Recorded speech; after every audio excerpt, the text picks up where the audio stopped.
All right, so in round 7, we have once again creepevee, but this time he will be playing against NewAgeDawning. In this round 7, they are actually currently both X and 1, so it's a pretty good chance that whoever loses this might not make top cut. So definitely a high priority game. So we will see who ended up taking it home. And as always, my name is Justin, also known as Shit Just Works. And again, if you guys are just, a little late to the party, this is the Maverick Tournament League, round 7, day 2 of Swiss. I am casting with Haunt by my side. Awesome guy. If you guys want any of his social media stuff, go ahead in the description below. You're going to find all the links that you need. But without further ado, let's just get into the gameplay.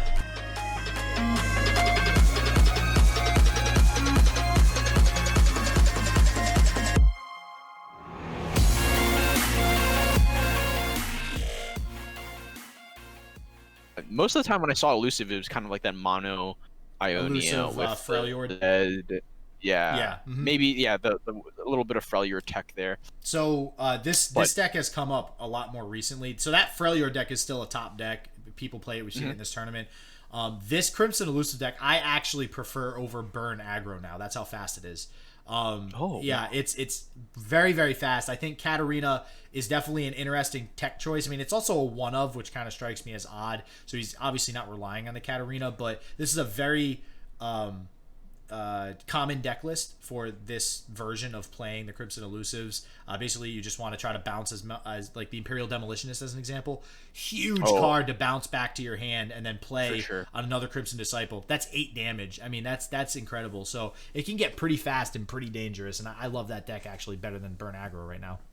And you even have like tools like Twin Disciplines to like give your Crimson Disciple more health. Like that's really cool to see, and I honestly like it as well. It feels like it gives the aggro deck a little more options, right? Because you do have the retreats, you have the denies, you have the Will of Ionias, so you get more interaction on the board than just like, let me play all these drops and just swing them in the face, and that's really all you do at the day, right?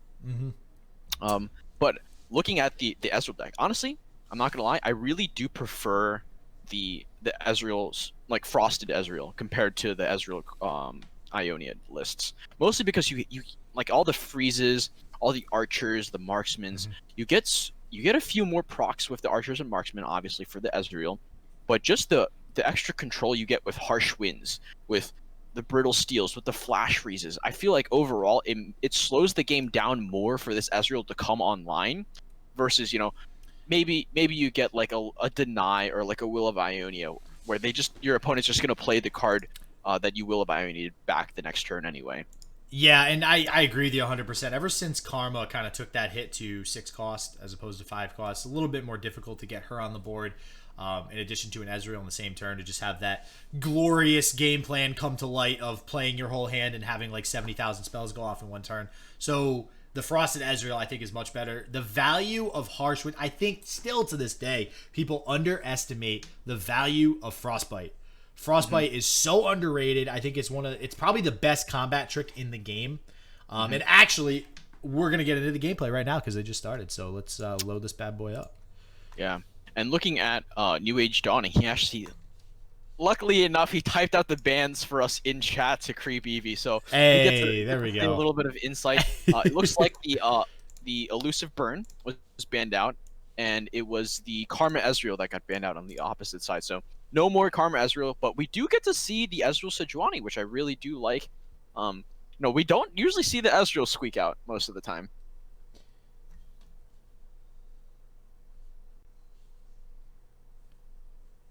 And it looks like, so we're doing creepevee as our main POV. So I'm hoping that means we'll have a pretty good view of NewAgeDawning's hand, and that indeed we do. So that's pretty cool. Yeah. And honestly, creepevee, he's leading with the scout deck, and that's pretty funny. Starting with the scouts, right? But he's curving out pretty well. This Jagged Butcher is one of those cards that you really love to see early on, just because it gets that extra damage. The 2/2 on turn 1, you'll love to see it, right?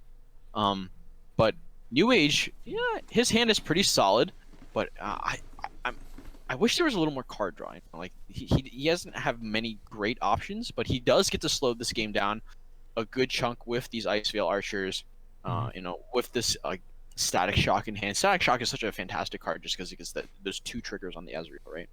Yeah, and unfortunately, I mean, the Static Shock might not get as much value as he wants it to get early in the game. I mean, we actually don't see the Fleet Feather Tracker come down, which is probably one of the best targets for that card.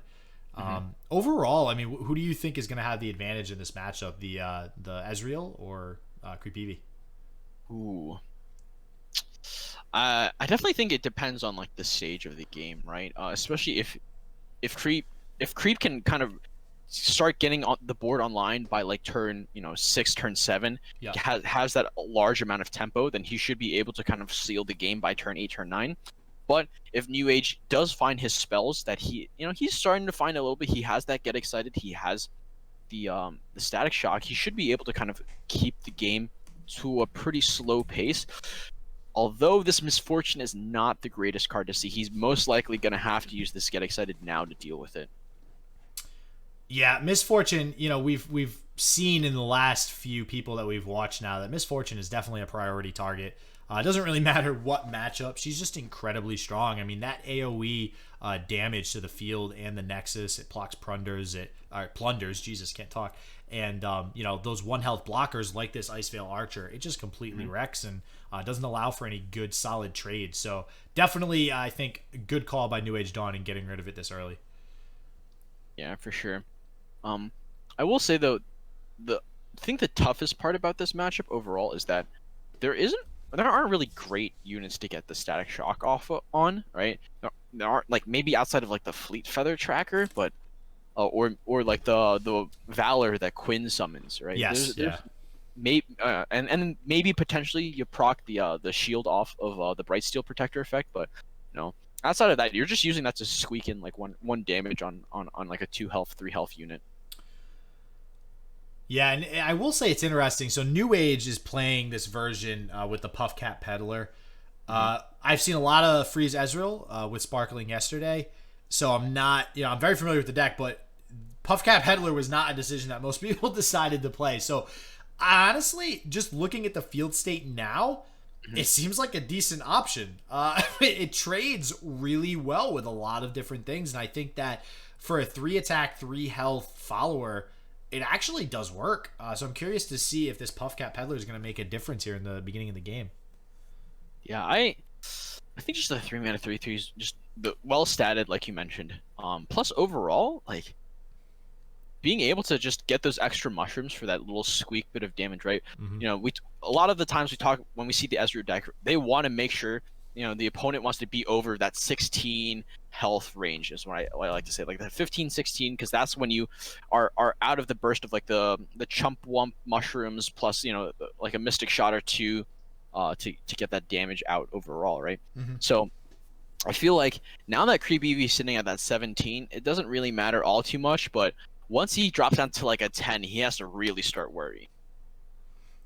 Yeah, I agree 100%. That 16 health, I think, is huge. I mean, it's a lot easier for Ezreal to go off on 16 or 15 or 14 health. Or I guess 15 technically doesn't really matter, 14, than it is for 18 or 20. That is actually a significant difference. But I will say, and I mentioned this yesterday, Frosted Ezreal, I think, has way higher of a probability of being able to 20-0 your opponent than the Karma Ez deck, assuming that the Karma is not on the field leveled. All right, so let's assume that dream does not happen because it does not often happen in that deck. You can just have Ezreal on the field and Frosted Ezreal and be able to 20-0 your opponent pretty frequently. Yep. And there it is. That Static Shock getting that incredible value here, hitting both barriers, which is, probably one of the best outcomes here for by far that Frosted Ezreal.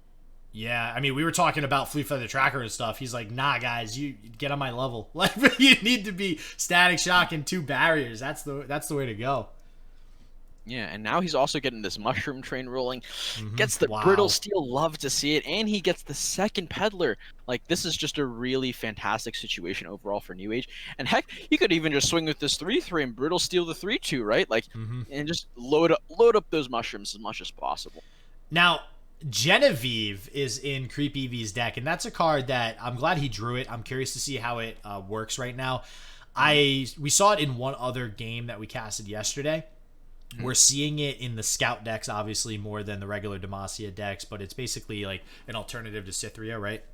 Yes. And it does work as far as like single swing turns. So I'm curious to see if he can get, just kind of a giant swing turn here with this Genevieve on his next attack turn and what he can do with it.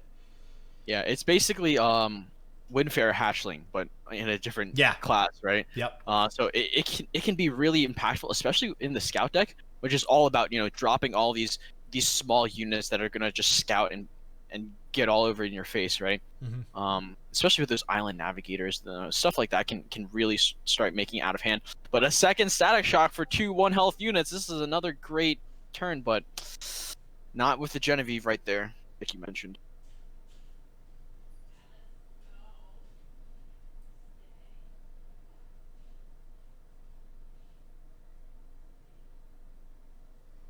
Yeah, and this Genevieve, sorry, is actually I was trying to do some productive stuff on the back end here. Yeah, no worries. No, it's cool. This Genevieve, oh my god, this is like, so when this Genevieve came out in the game that we saw yesterday, we saw a very similar turn to this, and this is like, look at this field. Look, this is a scary field. Not only that, you have 2 scouts right now, one of which will be able to actually strike twice, and both of these Puffcat Peddlers are going to die. So this might be, I mean, he has a Brittle Steel, which will help, but this is going to be very close to game here. I can't do math that quick in my head, though, so. Yeah. Definitely think you have to use this Brittle Steel. May as well save one of your Puffcat Peddlers. Kill off the Valor, right? Make sure he doesn't get that double swing in. Plus, it just loads more mushrooms, right? You kind of want to keep that going, but unfortunately, like you said, this is a pretty big swing turn, Genevieve. Getting those crazy hits in. That's still so much damage on the board too. He has to. Is Ezreal's online already? Yeah, wow. he got a really quick Ezreal. The problem is he doesn't really have anything to do with it. He has like not a whole lot of spells, and he will probably be able to get a poke with Ezreal in, but I don't know if that's really going to be quick enough to kill creepevee here. That's exactly 1 damage off of lethal. There's a relentless pursuit. This game is basically sealed, right? So we have to hope NewAge is not. No, he's playing 2 Progress Day, and he did not draw Progress Day. So he just has to draw some serious top decks at this point. I mean, if he has this Ezreal, that's going to be 4 damage, 6 damage, getting the Mystic Shot, then 7, 8 damage, 9, 10. He can do 10 damage right now, so he basically will probably need to top deck a Mystic Shot in order to win this game. Yeah, for sure. Say 2, 4, 6, 7, 8, 9, 10. He can do 11 technically if he hits the. Oh, because yeah, okay. Yeah. Yep, and he's gonna go for it. And I think mostly here is important just to see what he draws. Yep. Off the Static Shock, right? Just pushes him a little closer. If he draws a minion, it's definitely gonna be pretty rough, right? But. That's a card. Oh, wow, and he can play it. You gotta be kidding me. Oh, but wait, I don't think that matters, though. Because he can't play the Mystic Shot if he plays that. And he has to play down the Chump-Wub now. So he's probably doing the same math that we're doing. So that's 4, and he's gonna get 4 damage off the Chump-Wub anyway, so I think it just makes sense to play the Chump-Wub. For sure. But he's still going to die to an open attack. So he's still in top deck mode, I think. Yeah, that's tough for sure. Yeah. God, if only he had 2 more mana. If only. That he would be in such a perfect position right now. So close. God. I'm trying to math that out in my head. Like, is there a better situation? Like, God, you know what would just seal the game like pretty well here? Wait, what? No. Wait, did we do math wrong? There's no way. Wait a second. Wait a second. God, did that just happen? That just wait, what? That wasn't lethal. Wait, what? That wasn't lethal. What just happened? No, wait. I'm NewAge. I take that, right? But like, I have the solid snake surprise sound, and that is getting mashed right now. What is going on? I jumped out of my chair. What just happened? Oh my god! I can't believe that just happened. I mean, okay. Let's think about this, right? I think he just didn't assume, like, for some reason he just thought that the mystic shot wasn't fleeting, right? Because on top of the fleeting mystic shots plus the two mushrooms, that would have been one damage off, right? You so know that what? would have just been one more spell. He might have also assumed that the other card in his hand was not a flash freeze, which is what it was, and we know that. He might have thought that was a mystic shot and just assumed his opponent had game. But you can't assume that. You can't assume that in that situation. Oh, there's so many minions it could have been, right? Like, oh, creepevee. I was just messaging creepevee earlier in Discord about, you know, casting his game. He's gonna die when he sees this replay. That's not gonna be fun. Oh man. Oh god. That's a VOD review. That's gonna be a tough one to look over. Yeah, that's Jesus. Now I'm kind of pulling for creepevee to come back here, but it's gonna be rough now for him. Oh man. Yeah, obviously there is a lot of situations, right? There are a lot of situations where, you know, NewAgeDawning top decks like the other get excited, the other mystic shots like you mentioned, but it doesn't seem like it's gonna happen. It would have been a low probability for sure. Yeah, it's probably something like 5% or 7%, depending on how many cards are left in his deck. So, wow. All right, but now we're looking at this game. There is a game game's over. There's a game 2, right? You know, if I'm creepevee, I'm pretty happy. You know, I got a 1, 2, 3. You got a misfortune sitting in hand. We're chilling pretty well. You got another Genevieve. Obviously, you know, less chance of him just instantly closing the game, but if I'm NewAge, you know, I'm pretty happy with the Maokai Nautilus sitting in my hand already before my tosses. Oh my god, I remember there was a game that Gems and I casted on the EU broadcast, right? Yeah. Where Nick Demon was playing this deep deck. Okay. And he's at his bottom 4 cards after playing Maokai, right? And I swear to you, his last 3 cards were Nautilus. Oh, his last 3 cards were all Nautilus. Oh, and he was just like, where's my Nautilus? Where's my Nautilus? Like, he needed the Nautilus, like, any turn beforehand to win. And it's just a really unfortunate situation, right? But here, with these champions already sitting in his hand, it's fantastic to see. You can just kind of go off. You have the jettisons, you have the salvages. You're basically set for success. Ooh, and a dredger too, which just came out. So yeah, I agree 100%. I mean, having that much toss plus the Nautilus already feels really good. And honestly, I mean, that's crazy that it was the last 3 cards like that, because your probability of drawing a champion in a deep deck is much higher because you're tossing non-champion cards. So it's like it's probably like 0.0005% chance that all 3 are in the last 3 cards. Oh, man. Definitely tough. Definitely tough, but I want to take a look at this deep deck again. He isn't running I forget that exact card, the one that like adds the treasures and stuff into your Shipwreck Quarter. He's running it. He is running one Shipwreck Quarter. That is definitely a pretty big swing card if you can get like one of those higher value treasures and stuff like that. But wow, he's just curving out really well on the side of NewAgeDawning. He has the Dreg Dredgers. He can follow up with either the salvage or the jettison. He's doing pretty solid, I think. And oh my god, yeah, Maokai's just tossing so much too.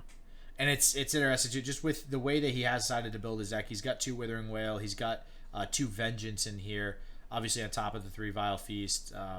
He is probably going to have the advantage in this matchup, especially with the way that he's drawn so far, with having so many units. The early Maokai is huge to get those saplings out to start challenging things like the Misfortune, which is going to be a problem card if he can't get it off the field.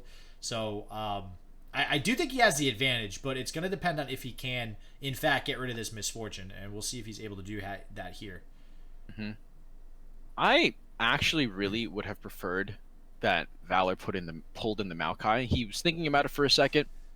He wanted to kind of just save that Valor, also just to get an extra pull alongside the Misfortune effect there.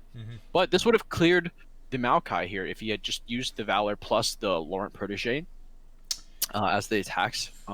So I'm a little unsure why he didn't go for that, just because Maokai can be such a threatening card.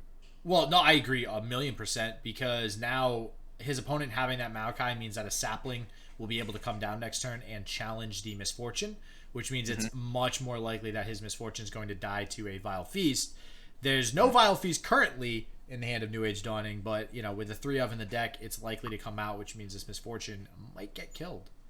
Yeah. And now, sitting at the 10 health, you do have to start worrying a little bit, right? Especially with his opponent taking those Relentless Pursuits in the deck. You know, obviously he doesn't have to have them in hand. We see them in creepevee's hand, so that's definitely a big card to consider. But he's really just looking to get these cards on. Oh my god, it's hard for me to see how NewAge comes back into this game. Yeah, honest. He's in a rough spot now. I mean, he really had good, you know, beginning draws, but having both Nautilus that early kind of feels bad now. You know, it's good knowing that you have it for turn 7, but it doesn't really matter if you can't make it to turn 7. So that's definitely a problem that we're seeing right now, and I don't know if there's any real way he's going to be able to do anything. Like actually, we're seeing too. I was talking about the Sapling challenging the Misfortune. He's forced to challenge something else because he needs to remove units off the board. He actually can't afford to just sink damage into Misfortune because at this point he's going to be staring down lethal next turn. And I think the biggest challenge for him is obviously to clear this Misfortune, right? Like you mentioned, he's not running the Grasp of the Undying. There isn't a really good way for him to deal 3 damage outside of maybe this Obliterate effect, right? Or he has to having to sink an Atrocity into Misfortune, but you never want to do that. Yeah, God, and this Misfortune. Oh my god. You know, when she first came out, and Quinn, you know, I think everybody was very much in the camp of they're very difficult to level. But having so many decent scout units right now is just Misfortune is a threat. She usually will be able to level in most games. And when she does, it's like game over. I mean, that's 3 damage every single time you attack. And if you have scouts, that's 6 damage. That's 6 damage to the face and anything that wants to block every single turn. Yeah, sure. And now he's going to be able to deal with this Quinn because of... Oh my god, that's so much damage. That's so much damage. That's just game. That's just game right here because the Overwhelm on the Misfortune. Wow. Yeah. I think you just... Well, all right, he's sitting on 0 mana, so I guess you could summon something else. Technically, it's 1 health off, right? No. 3 plus 4 because her effect will kill the 1 health unit, and then her Overwhelm goes through for... Oh, right. You're right. Yeah, it's those little minor interactions in the game. I really wish they'd make like a rule book somewhere to kind of define all that stuff. That would be a very large undertaking. oh, for sure. But now Scouts is out, so we're gonna see this Maokai Nautilus take on this Endure deck. Yes, this is quite interesting. And creepevee making up for that first game because I still, if creepevee ends up winning, if creepevee ends up winning, because Zaram in chat actually said a VOD review for that game is not going to be tough to look at. It's not only going to be tough to look at, it's also going to haunt him for a while. If he does not win this set of 3, I agree. It's going to haunt him. He's going to be like, what the hell, man? That's bullshit. Like, why did I do that? But if he wins this, he can look back on it and just laugh. So, well, not laugh, but he could just recognize it and fix it, but it's not as, like, heartbreaking. You know what I mean? Yeah, I'm always in the camp of, especially in tournament, just play it out. Like, even if it looks really bad, you know, you never know if your opponent's just going to top deck, you know, every single worst possible card you could have top decked for the next, like, 4 or 5 turns, right? Like, the luck factor is always going to play there, especially in card games in some sense. Obviously, you know, that's a very low chance that he top decks every worst card, you know, in his deck. But, now let's looking into this matchup, well, who do you think takes the advantage here? I feel like it's tough for the deep deck to kind of remove all of these little small drops like I mentioned previously. All right, so the advantage in this matchup, this is interesting. I would say probably... Ooh, that's really tough because they're both doing similar strategies, right? I feel like They Who Endure is kind of just like a better version of Deep. Because at the end of the day, they're really just trying to make it to a later turn with a big beefy unit. And honestly, recently Deep decks have been including Atrocity. So they're basically trying to do the same thing. And we can see here, he's actually playing 2 Atrocity, NewAgeDawning in his deck. So I think 100% creepevee is going to have the advantage here because I think that They Who Endure just does it far better than Deep. That's fair.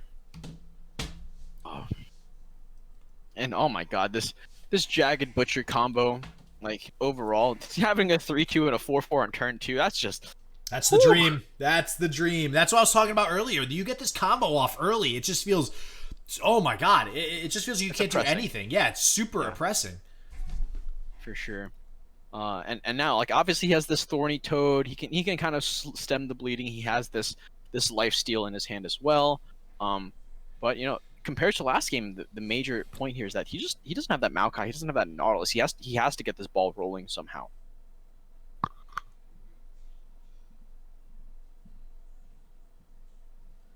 Yeah, and I will say, with only 2 copies of Thorny Toad on the side of NewAgeDawning, that's pretty good that he got it. Thorny Toad is definitely one of the better cards in this matchup. He will be able to chump block. He trades really well into, as an example, the Butcher right now, which will basically make it so he can only attack with the Cursed Keeper and the Abomination.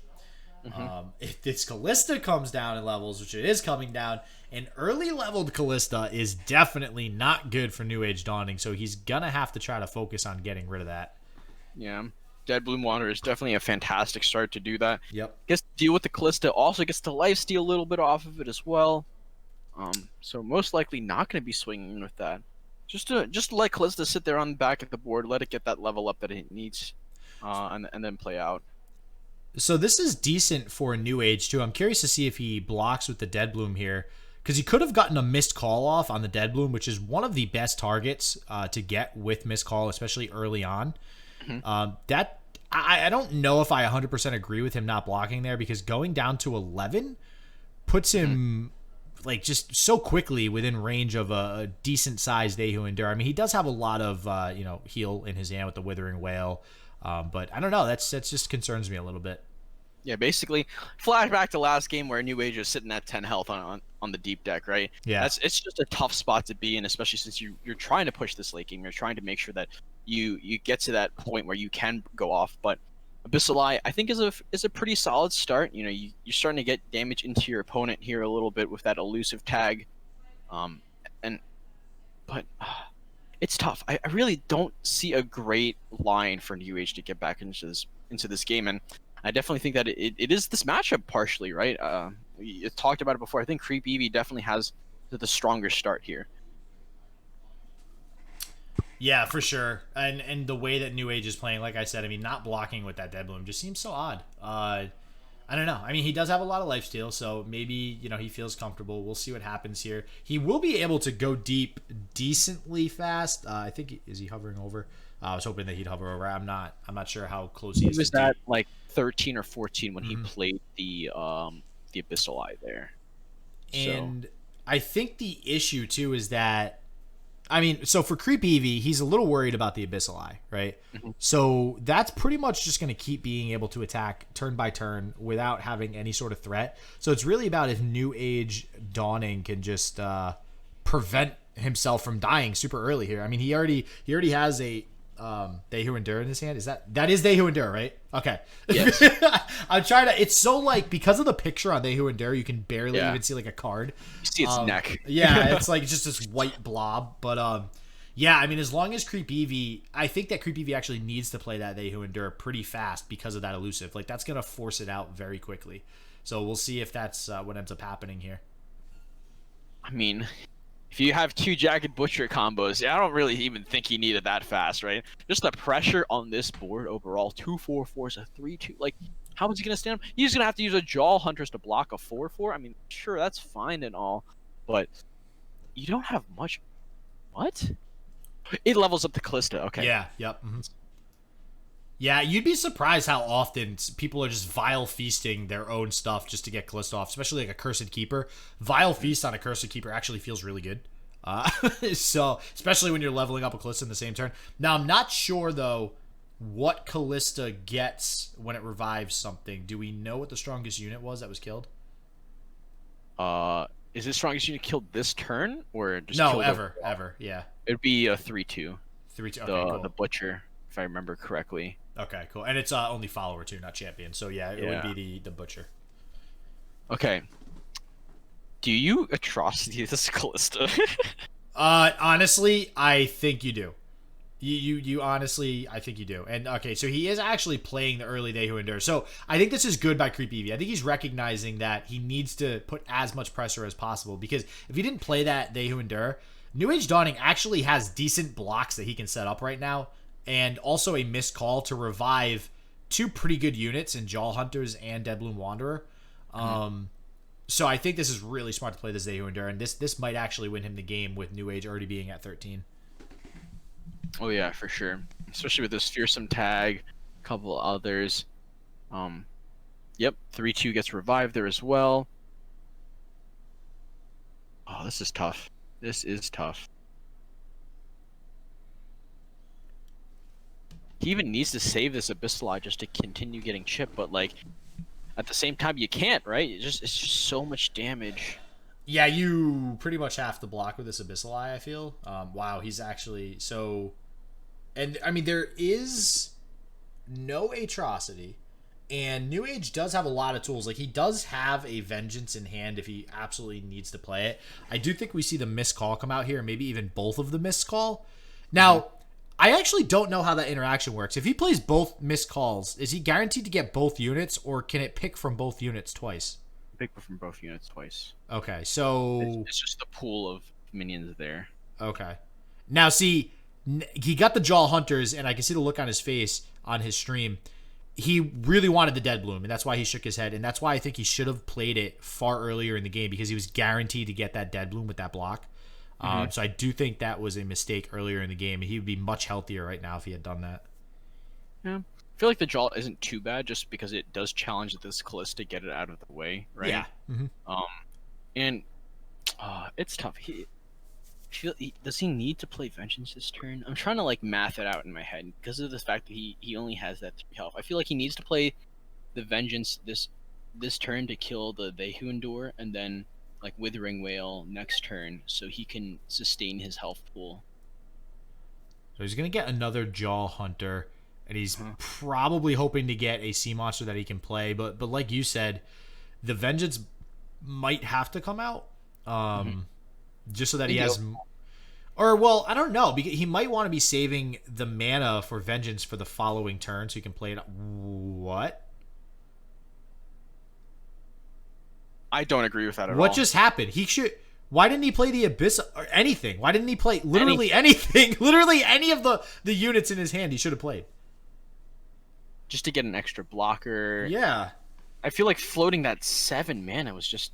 incorrect. Like, yeah, sure, you could just play a 4 mana like card. And you have a 4 mana sea monster in your hand, man. Like, and now creepevee, that's an Atrocity, right? So now he has to open Vengeance, or he dies, and now he dies to Atrocity. Yeah. Okay. All right. Wait. Okay. So he's close to deep. This is cool. Wait, does he go deep? He doesn't go deep. Does he go deep? I don't. All right. I think with the salvage on top of it, he goes deep. He goes deep. Yeah. But again, like you said, that Atrocity sitting in hand, that's pretty much game over, right? Like, yeah. Actually, no, I guess he could Atrocity back. He can't. Well, no. Now he's out of mana, but now he doesn't die to. No, he does die to Atrocity. He still dies to Atrocity now. So yeah, Atrocity goes off first. Yeah.